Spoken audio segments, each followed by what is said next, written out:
ભેસાણ તાલુકા પંચાયત કે જેની 16 બેઠકો હતી અને સ્થાનિક સ્વરાજની ચૂંટણીમાં ભાજપને ફક્ત 3 અને આમ આદમી પાર્ટીને 13 બેઠકો મળી હતી ત્યારે બધાને એમ જ લાગતું હતું કે હવે ભેસાણ તાલુકા પંચાયતમાં તો સત્તા આમ આદમી પાર્ટીની બનશે, પ્રમુખ આમ આદમી પાર્ટીના હશે, પરંતુ એકાએક આખું ગણિત બદલાઈ ગયું।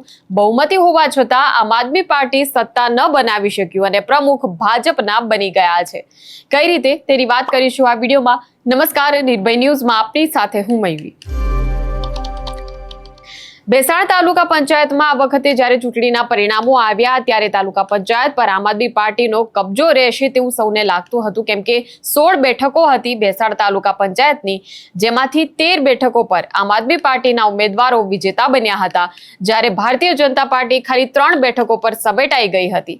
તો જે આંકડાઓ હતા તે મુજબ તો આમ આદમી પાર્ટી પાસે સ્પષ્ટ બહુમતી હતી, ત્યારે પ્રમુખ પદ પર આમ આદમી પાર્ટીનો ઉમેદવાર સરળતાથી બેસશે એવું લાગી રહ્યું હતું, પરંતુ ટેકનિકલ કારણોસર અને સાથે જ જે રાજકીય ગોઠવણ અને જે પ્રમુખ પદ માટે એક સમીકરણ રહ્યું છે, જે કાયદાકીય ગોઠવણ રહી છે, તેમાં રોટેશન મુજબ અનુસૂચિત અનામત બેઠક માટે પ્રમુખ પદ જાહેર કરવામાં આવ્યું હતું, જેમાં ભેસાણ તાલુકાના રાણપુર 2 બેઠક પર ભારતીય જનતા પાર્ટીએ ભીખાભાઈ મકવાણાને ચૂંટણીના મેદાનમાં ઉતાર્યા હતા અને અહીંયા ભાજપના ઉમેદવાર તરીકે ચૂંટણી લડીને તેમણે 280 મતની લીડ મેળવી હતી અને આમ આદમી પાર્ટીના ઉમેદવારને હરાવી દીધા હતા। ત્યારે અહીંયા સૌથી મહત્વનું છે ભેસાણનું રાજકીય સમીકરણ, જેમાં આમ આદમી પાર્ટી અને ભાજપ બંને પક્ષો પોતપોતાના એક જ ઉમેદવારને ચૂંટણી લડાવી શકતા હતા અને ભેસાણ તાલુકા પંચાયતની અંદર રાણપુર 2 બેઠક જે છે તે પ્રમુખ પદ માટે જે અનુસૂચિત જાતિના જે ઉમેદવાર છે તેને આ જ બેઠક પરથી ઉતારવાના હતા। તો કાયદાકીય જોગવાઈ એ છે કે પ્રમુખ તરીકે જે અનુસૂચિત જાતિના સભ્યને ફરજિયાત બેસાડવાના હતા, તેને લીધે હવે ભાજપના ભીખાભાઈ મકવાણા કે જેમણે આમ આદમી પાર્ટીના ઉમેદવારને હરાવી દીધા, ત્યારે સીધું જ હવે ભીખાભાઈની જોડીમાં પ્રમુખ પદ આવી ગયું। જોકે ઉપપ્રમુખ તરીકે આમ આદમી પાર્ટીના જે સંગીતાબેન હિદડ એ ચૂંટાઈ ગયા છે, એટલે ઉપપ્રમુખ જે છે તે આમ આદમી પાર્ટીના રહેશે, જ્યારે પ્રમુખ પદ જે છે તે ભારતીય જનતા પાર્ટીના ફાળે ગયું છે।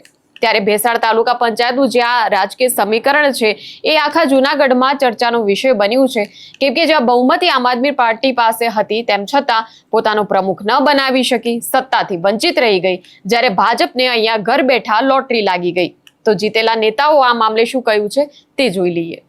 હું ભીખાભાઈ મકવાણા મધ્યમ પરિવારમાંથી આવું છું। આ વખત અનામત બેઠક હતી પ્રમુખ ભેસાણ તાલુકા પંચાયતની, તેમાં હું 280 મતની લીધે ભાજપમાંથી ચૂંટાયેલો છું અને પ્રમુખ પદે તાલુકા પંચાયતના મારા વ્યવસાય ટ્રક ચલાવું છું અને પાનનો ગલ્લો મારું પહેલું પ્રતિનિધિ એ છે। નાના માણસોના કામ કરીશ અને મારા ભેસાણ તાલુકાના વિકાસના કામ કરીશ। ભાજપ પણ આભાર માનું છું હું।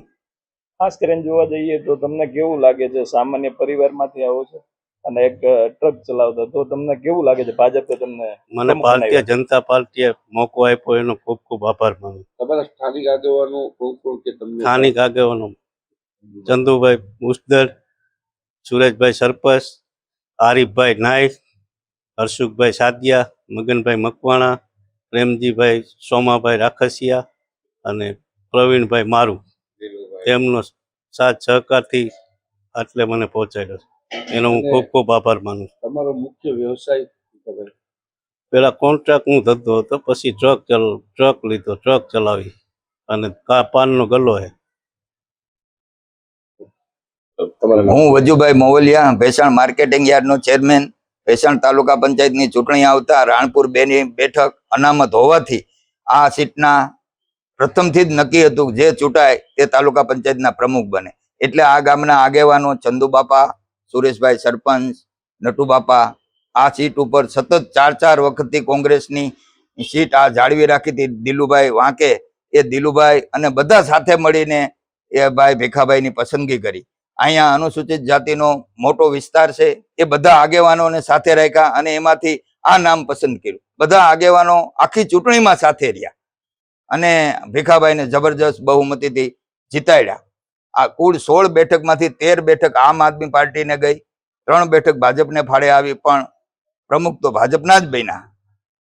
અહીંના આમ આદમી પાર્ટીને ગઢ આલા પણ સિંહ ગેલા જેવી પરિસ્થિતિ ઊભી થઈ અમારે અનુસૂચિત જાતિના પ્રમુખ અને ન્યાય સમિતિના ચેરમેન બે ચેમ્બર ભાજપ પાસે રહી અને ભાજપ માણસો ભલે ગમે તે વાતો કરે કે ભાજપ છે એ પૈસા વાળાને જ ટિકિટ આપે છે, પણ તમે જોઈ શકો છો અમારા ભેખાભાઈ સામાન્ય પરિવારમાંથી આવે છે, રાણપુર ગામના ખૂબ નાના માણસ છે અને ટ્રક ચલાવે છે, ભાડા કરે છે, નાની એવી દુકાનથી પોતાનું ગુજરાન ચલાવે છે. એક ખૂબ નાના માણસ છે અને આ નાના માણસ ઉપર પસંદગી કરી અને તાલુકાના પ્રમુખ બનાવ્યા. એ ભાજપ જ કરી શકે. ત્યારે મુદ્દે તમારું શું કહેવું છે તે કમેન્ટ સેક્શનમાં અમને જણાવશો અને આ પ્રકારના વિડીયો માટે આપ જોતા રહો નિર્ભય ન્યૂઝ. અમારી ચેનલને લાઇક, શેર અને સબસ્ક્રાઇબ કરવાનું ભૂલશો નહીં. નમસ્કાર.